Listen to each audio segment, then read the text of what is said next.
राबिया सैफ़ी, जी हाँ, वही civil defence की वॉलंटियर राबिया सैफ़ी जिसको कत्ल हुए अब 1 महीना पूरा होने वाला है, जिसका कातिल गिरफ़्तार भी हो चुका है। नाज़िमुद्दीन उर्फ निज़ाम पुलिस की गिरफ्त में है और मामला 302 के तहत दर्ज हुआ। पूरे देश दुनिया भर में राबिया सैफ़ी के इंसाफ के लिए आवाज़ें उठने लगीं। जगह जगह कैंडल मार्च, प्रदर्शन, मुजाहरे और प्रोटेस्ट होने लगे। लेकिन अचानक क्या हुआ कि सब कुछ शांत हो गया।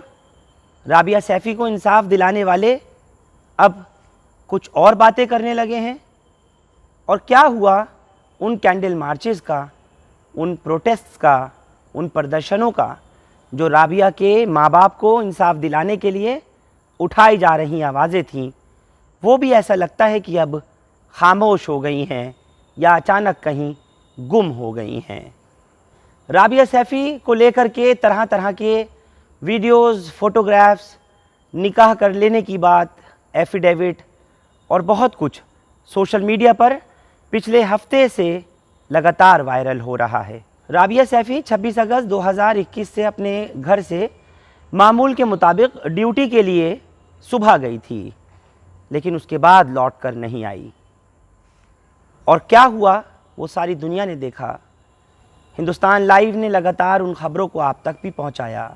और आज जब उसके इंसाफ की लड़ाई हल्की पड़ने लगी तो तब भी हमारे पास भी वो तस्वीरें आईं जिसको हमें ये कहा गया कि आपसे साझा करें और उस मुतालिक माँ बाप से भी बात करें। लोगों में आपस में ये चीमगुइयाँ होने लगीं, गॉसिप्स होने लगे और कोई राबिया का किसी तरह से कैरेक्टर असैसिनेशन करने लगा, कोई उसको किसी तरह से कुछ गलत बोलने लगा। वो सब अदालत का काम है। लेकिन जिस तरीके से उसको मार के डाला गया, जिस तरह उसकी निर्मम हत्या की गई निज़ाम के ज़रिए और बाद में ले जाकर के उसको सूरजकुंड इलाके में फेंका गया और वहीं थाना सूरजकुंड में आईपीसी का मुकदमा 302 के तहत यानी कत्ल का दर्ज किया गया। पोस्टमार्टम की रिपोर्ट भी आई, लेकिन उसमें जो गैंगरेप की बात आ रही थी वो नहीं है। ये ज़रूर था कि मल्टीपल स्टैबिंग थी, उसके जिस्म के कई हिस्सों पर, उसके कई प्राइवेट पार्ट्स पे चाकू से काटने के निशान भी मिले थे और बहुत कुछ था जो कि रिपोर्ट में आया है। फ़िलहाल मुलजिम खुद सुपुर्द हुआ पुलिस के आगे, गिरफ़्तार हुआ निज़ाम, लेकिन उसके पीछे की जो बहुत सारी अनसुलझी कहानी है वो भी अब उलझती जा रही है। दरअसल दिल्ली पुलिस और फरीदाबाद पुलिस के बीच में ये मामला अब ऐसा लग रहा है कि पशुपेक्ष की स्थिति में है। माँ बाप लगातार चाह रहे हैं कि ये केस दिल्ली में दर्ज होना चाहिए, क्योंकि वो दिल्ली से ही लापता हुई थी। दिल्ली में डीएम एसडीएम ऑफिस में ही काम करती थी, यहीं पर ही सिविल डिफेंस की वॉलंटियर रहते हुए उसने कोविड के पीरियड में और उस हार्डशिप में काम किया जिस वक्त में लोग घरों में थे। लेकिन जहाँ से उसकी बॉडी मिली, जहाँ पोस्टमार्टम हुआ, वो तमाम हरियाणा के फरीदाबाद का इलाका है जहाँ केस रजिस्टर किया गया। अब वजह क्या है कि अचानक राजधानी दिल्ली समेत पूरे देश में जो राबिया के इंसाफ के लिए, उसके हक़ के लिए आवाज़ें उठ रही थीं, वो हल्की क्यों पड़ गईं? वो प्रोटेस्ट और वो मुजाहरे और इंसाफ दिलाने के लिए इन लाचार गरीब माँ बाप को क्यों लोग बैठ गए? उसके पीछे हैं ये तस्वीरें जो आप लोग अपने स्क्रीन्स पर देख रहे हैं। ये राबिया सैफ़ी मरहूम और साथ में जो शख्स बैठा हुआ है इसका नाम निज़ाम है और ये वही निज़ामुद्दीन है जिसने इससे ये दावा किया है कि निकाह किया था राबिया सैफ़ी ने। ये दोनों बैठे हुए हैं। दूसरी तस्वीर आप लोग देख रहे हैं उस वक्त की कि निज़ाम ने ये कहा कि लगभग 2 साल से मेरा इसके साथ अफेयर चल रहा था। उसके अलावा ये रिंग पहनते हुए जो तस्वीर आप लोग अपने स्क्रीन्स में देख रहे हैं, ये वो है। इसका कहना है कि मैंने इसे एंगेजमेंट के तौर पर इसको रिंग भी पहनाई थी। और ये तस्वीर आप जो देख रहे हैं आपके स्क्रीन्स पर, ये वो निकाह का सर्टिफिकेट है जो सनद निकाह कहलाता है कि जब इन दोनों ने निकाह किया, शादी किया, ऐसा दावा कर रहा है निज़ाम। और ये कुछ तस्वीरें हैं जो आपके स्क्रीन्स पर फ्लैश कर रहा हूँ। और क्योंकि लगातार सोशल मीडिया पर फेसबुक, ट्विटर, यूट्यूब, व्हाट्सएप, हर तरफ ये तस्वीरें वायरल लोग कर रहे हैं, ये दावा करते हुए कि राबिया सैफ़ी का निकाह ख़ुद निज़ामुद्दीन के साथ हो गया था, लेकिन इसकी इत्तला माँ बाप को नहीं थी। अब मैं ये जो तस्वीर आपको दिखा रहा हूँ, ये राबिया सैफ़ी की माँ हैं, जिनको आपने हिंदुस्तान लाइव पर कई मरतबा सुना और देखा है, जिन्होंने ये कहा था कि मैं उससे नहीं मिली थी या मैं उसको नहीं जानती थी। हालांकि ये तस्वीर जो आपको दिख रही है, इसको राबिया सैफ़ी की माँ बता रही हैं कि वो एक जगह दरगाह पर गई थी, जहाँ उनके साथ में राबिया भी थी, इसकी और बहन भी थी, और ख़ुद निज़ाम भी मौजूद है। और दरगाह पर जाते हुए की ये तस्वीर, ये तमाम निज़ाम के फ़ोन से मिली हैं। और ये जो तस्वीर दिख रही है, इसमें माँ साफ़ नज़र आ रही हैं, लेकिन माँ कहती हैं कि मैं नहीं जानती ये किस तरह से फैब्रिकेट की गई हैं, किस तरह इसको ऑल्टरकेट किया गया है, कैसे इन तस्वीरों को फ़ोटोशॉप के ज़रिए बनाया गया है। जबकि दूसरी तरफ हम ये भी देख रहे हैं कि जहाँ पर एफ़िडेविट की बात है, तो उस एफ़िडेविट में, जो कि दोनों ही की तरफ से बना हुआ है, एक एफ़िडेविट निज़ाम का है, जो निज़ाम ने उसमें लिखा है कि मैं मेजर हूँ, 15 मई 1995 की मेरी पैदाइश है, सिटीज़न ऑफ इंडिया हूँ, धर्म से मैं मुस्लिम हूँ, और राबिया सैफ़ी से 2 साल के लगभग मेरा जो प्यार है वो बढ़ता गया, और उसको मैंने फिर प्रपोज़ किया, शादी के लिए कहा, वो राज़ी हो गई। और फिर एक एफ़िडेविट जो है वो राबिया की तरफ से है, जिसमें साफ लिख रही है कि मेरी पैदाइश जो है वो 10 जुलाई सन 2000 की है, सिटीज़न ऑफ इंडिया है, धर्म से मुस्लिम है, और उसने पूरा विवरण इसमें दिया है। और उसने ये भी कहा है कि मैं अपने माँ बाप को मनाने में, उनको बताने में असमर्थ हूँ, बहुत कोशिश की लेकिन वो नहीं माने, लेकिन मैं फिर भी शादी निज़ाम के साथ में कर रही हूँ, अपनी मर्ज़ी से, अपनी खुशी से। ये एक एफ़िडेविट है। और आगे वो लिखती है कि मैं घर से कुछ भी लेकर के नहीं निकली हूँ, ना ही मेरे पास में किसी तरह का कोई जेवर है, कोई पैसा है, मैं कुछ भी लेकर घर से नहीं आई हूँ, और ना मुझे किडनैप किया गया है निज़ाम के ज़रिए। मैं अपने माँ बाप से पैसा, दहेज या कोई सामान लेकर नहीं आई हूँ। और जो निकाह है मुस्लिम रीति रिवाज के हिसाब से, वो महर की रकम 21,000 रुपये के साथ, जो कि गवाहों की मौजूदगी में किया जा रहा है। ये तमाम चीज़ इस एफ़िडेविट में लिखी हुई है। और आगे उसने जो आखिरी लाइन लिखी है वो ये लिखा है कि मैं उसके साथ एक पत्नी के तौर पर, बीवी के तौर पर रहूँगी, और जो भी ड्यूटीज़ हैं, जो मेरी ज़िम्मेदारियाँ हैं, उनको निभाने के लिए निज़ाम तैयार है। और ये जो स्टेटमेंट है ये पूरी तरह से दुरुस्त है, सही है। ये दोनों के एफ़िडेविट हैं जो हिंदुस्तान लाइव के पास भी आए हैं, और लोग एक दूसरे को भी भेज रहे हैं। इसी वजह से पिछले कई रोज़ से हम लोग देख रहे हैं कि लगातार सोशल मीडिया पर इन तस्वीरों के चलने के बाद से लोगों का जो जोश था, जो राबिया को इंसाफ दिलाने की लड़ाई थी, वो हल्की पड़ गई। और हम देख रहे हैं कि कई जगह पर जो प्रोटेस्ट और कैंडल मार्च, मुजाहरे और प्रदर्शन, एहतजाज हो रहे थे, वो सब पर ब्रेक लग गया। 2 हफ्ते लगातार हमने देखा कि किस तरह से पूरी देश और दुनिया की आवाज़ राबिया के लिए बनी। लोग निकल कर के आए, जांच की बात की गई, इंसाफ दिलाने की बात की गई, दिल्ली सरकार के ज़रिए ऐलान किया गया, और उसके बाद अब सब खामोशी हो गई। ये बात जांच में आनी बहुत ज़रूरी है कि राबिया के कत्ल की वजह है तो है क्या, और क्या अगर निज़ामुद्दीन ने शादी कर ली थी राबिया से, और किसी और की वजह से या किसी और के इंटरवेंशन से या एक्स्ट्रा मैरिटल अफेयर की वजह से उसने राबिया का इतनी बेरहमी से कत्ल किया, तो क्या उसको किसी ने ये इख्तियार दिया था? क्या उसको कोई संवैधानिक अधिकार था कि वो इतना ब्रूटल मर्डर करेगा या मार सकता है? ये हक़ किसने दिया था? और उसने अगर शादी भी की तो उसके बाद ये तस्वीरें जो वायरल की गईं, ये तमाम देश दुनिया भर में किसने की हैं? अब हर कोई यही जानना चाहता है कि आखिर ये मामला अब कहाँ तक जा कर के पहुँचा। राबिया की माँ साफ तौर पर कह रही हैं और बाप भी कह रहे हैं कि हमारी बेटी ने शादी नहीं की थी।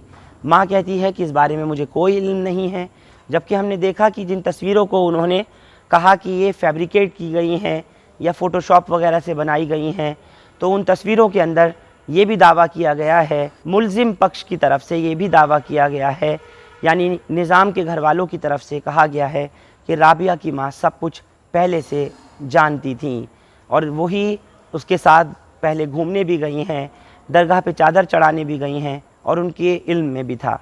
लेकिन माँ कहती हैं ऐसा कुछ नहीं है, बाप कहते हैं कि मेरे संज्ञान में कुछ भी नहीं है, मुझे पता ही नहीं है।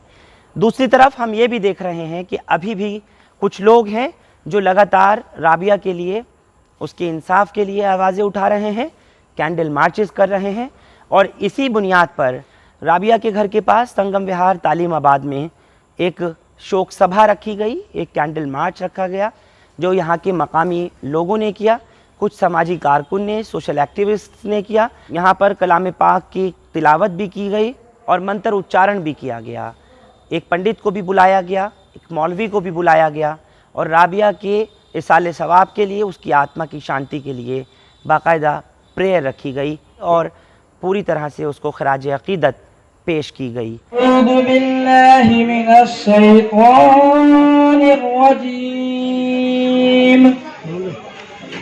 बिस्मिल्लाहिर्रहमानिर्रहीम। अल्हम्दुलिल्लाहि रब्बिल आलमीन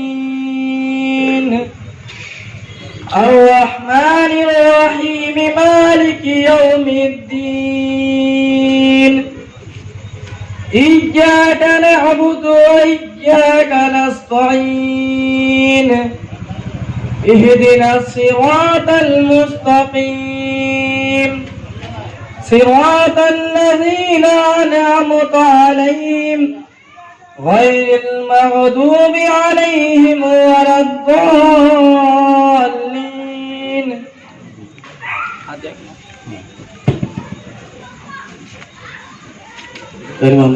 सूरह फातिहा से बरकरार करी। या मौला इसमें जो भी गलती खामियां गुस्ताखियां हो गई होगी तो अपने हबीब के सबके माफ अता फरमा और हमारे मुस्तफा मोहम्मद मुस्तफा सल्लल्लाहु अलैहि वसल्लम के बारगाह नजरिया मौला तो उसका कबूल अता फरमा। आमीन। कुल मुस्लिमीन कुल मुस्लिमात कुल मुमिनीन कुल मुमिनात को रूह नजरिया मौला तो उसका कबूल अता फरमा। आमीन। खुसूस मरहुमा राबिया को रूह नजरिया मौला तो उसका कबूल अता फरमा। आमीन। या मौला उनको कब्र में करबड़ सुकून अता फरमा। या मौला उनको जन्नत फिरदौस से आला साला मकाम अता फरमा। आमीन। या मौला उनके गुनाह सगीरा कबीरा को माफ अता फरमा। आमीन। या मौला हम लोग को नेक अमल करने का तौफीक अता फरमा। आमीन। बड़ों को इज्जत करने का तौफीक अता फरमा। आमीन। मां बहनों को इज्जत करने का तौफीक अता फरमा। आमीन। रब्बी जअलनी मुक़ीमस सलाती व मिन ज़ुर्रिय्यती रब्बना व तक़ब्बल दुआ रब्बना इग़फ़िर ली व लिवालिदैया व लिलमुमिनीना यौमा यक़ूमुल हिसाब। अल्लाहुम्मा रब्बना आतिना फ़िद दुनिया हसनतन व फ़िल आख़िरति हसनतन व क़िना अज़ाबन नार व क़िना अज़ाबल क़ब्र व क़िना अज़ाबल हश्र व द्वारैन।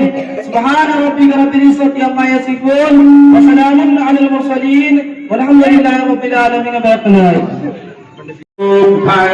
शांति वनस्पतयः शांति विश्वे देवा शांति सामा शांति रेहि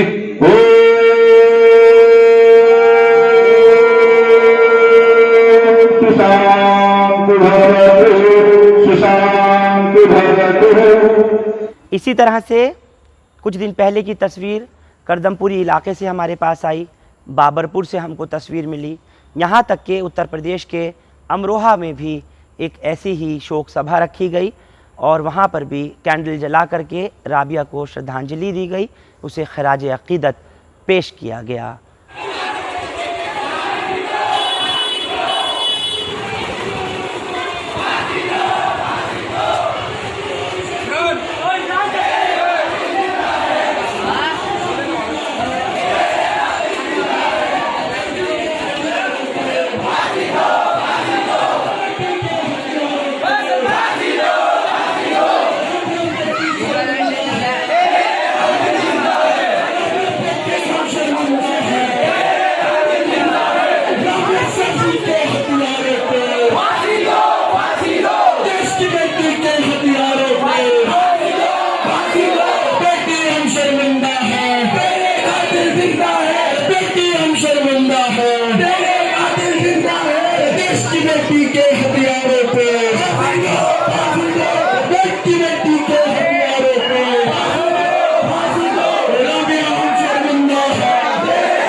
राबिया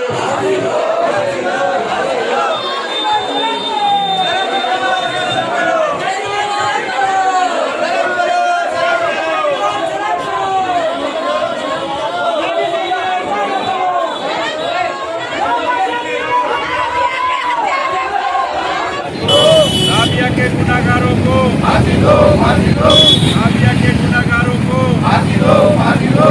राबिया के गुनाहगारों को फांसी दो, फांसी दो। गुनाहगारों को फांसी दो, फांसी दो। राबिया के गुनाहगारों को फांसी दो, फांसी दो। राबिया के गुनाहगारों को फांसी दो, फांसी दो। राबिया के गुनाहगारों को फांसी दो, फांसी दो। राबिया के गुनाहगारों को फांसी दो, फांसी दो। राबिया के गुनाहगारों को फांसी दो, फांसी दो। राबिया के गुनाहगारों को फांसी दो, फांसी दो। राबिया के गुनाहगारों को फांसी दो, फांसी दो। राबिया के गुनाहगारों को फांसी दो, फांसी दो। राबिया के गुनाहगारों को फांसी दो, फांसी दो। राबिया के इलाके के लोग और उसके इंसाफ की लड़ाई में खड़े हुए पहले दिन से जो लोग साथ खड़े हैं, उन्होंने अभी भी कहा कि शादी कर ली थी या नहीं करी थी, अब कोर्ट का काम है जांच करना। एक्स्ट्रा मैरिटल अफेयर था या नहीं था, ये कोर्ट का काम है अब इस मामले की जांच करना। किसी और से कोई संबंध थे या नहीं थे निज़ामुद्दीन के अलावा, ये भी अब कोर्ट का काम है, जांच के बाद ही पता लग सकेगा। अलावा उसके जो लोग कह रहे हैं वो इतना ही कह रहे हैं कि इस मामले की मुकम्मल तौर पर ट्रांसपेरेंट जांच होनी चाहिए और साथ ही साथ ये भी कि हक़ उसको, इख्तियार उसको किसने दिया था निज़ामुद्दीन उर्फ निज़ाम को कि वो राबिया का कत्ल इस बेरहमी से करे, उसके जिस्म के कोई हिस्सा बाकी ना हो जहाँ चाकू ना मारे हों, ये उसको कौन से कानून के तहत हक़ मिला था और अगर किसी और की वजह से उसने इस कदम को उठाया तो वो क्या पूरी वजह थी, वो अब तक पब्लिक के सामने नहीं आई, वो भी पब्लिक डोमेन में आनी चाहिए। माँ बाप अभी भी इंसाफ की गुहार लगा रहे हैं और जो तस्वीरें इस वक्त देश दुनिया में जा रही हैं, जिनकी वजह से लोगों का परसेप्शन, लोगों की सोच कुछ बदली है, वो भी यही कह रहे हैं कोई कुछ भी कहे तब तक लड़ाई जारी रहेगी। ये इस देश की बेटी थी, इस समाज की बेटी थी। इस लड़ाई को हम आखिरी दम तक लड़ेंगे। बुरे कामों के लिए भी खड़े होते हैं लोग, अच्छे कामों के लिए भी होते हैं। हमारे अंदर भी काफी बुराइयां हैं, लेकिन अगर किसी एक बहन को इंसाफ दिलाने के लिए अगर हमारी कोई कोशिश कामयाब हुई तो हमारी ये खुशनसीबी। अब 90 दिन में चार्जशीट सबमिट होगी तो उसमें हमें पता लगेगा इसमें और कितने लोगों का नाम आया जी। लेकिन मैं क्राइम ब्रांच के जो ऑफिसर है, जो इसमें जांच अधिकारी हैं, इन्वेस्टिगेशन ऑफिसर जो है, उनको एक पैगाम देना चाहता हूँ कि देखिए पूरे देश की निगाहें आप पे, पूरी देश की बेटियों की इज्जत की सम्मान वो सब आपके हाथ में इस वक्त में।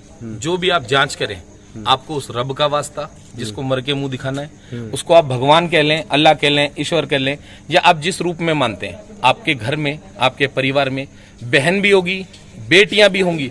मैं उसका वास्ता देके आपसे एक गुजारिश करूंगा, मैं आप पे कोई शक जाहिर नहीं कर रहा, लेकिन जो काम करें वो ईमानदारी से करें, ताकि आप जैसे जांबाज ऑफिसर्स, जो भी इसमें जांच अधिकारी हैं, जो आपकी टीम है, उससे मैं एक न्याय की उम्मीद करता हूं। ये जो फोटो वायरल कर रहे हैं, वीडियो वायरल कर रहे हैं, ये बिल्कुल मुनासिब नहीं है। किसी हद तक इसको कोई भी आप अपनी अंतरात्मा से सोचिए, क्या इस बात को जायज करा दिया जा सकता है?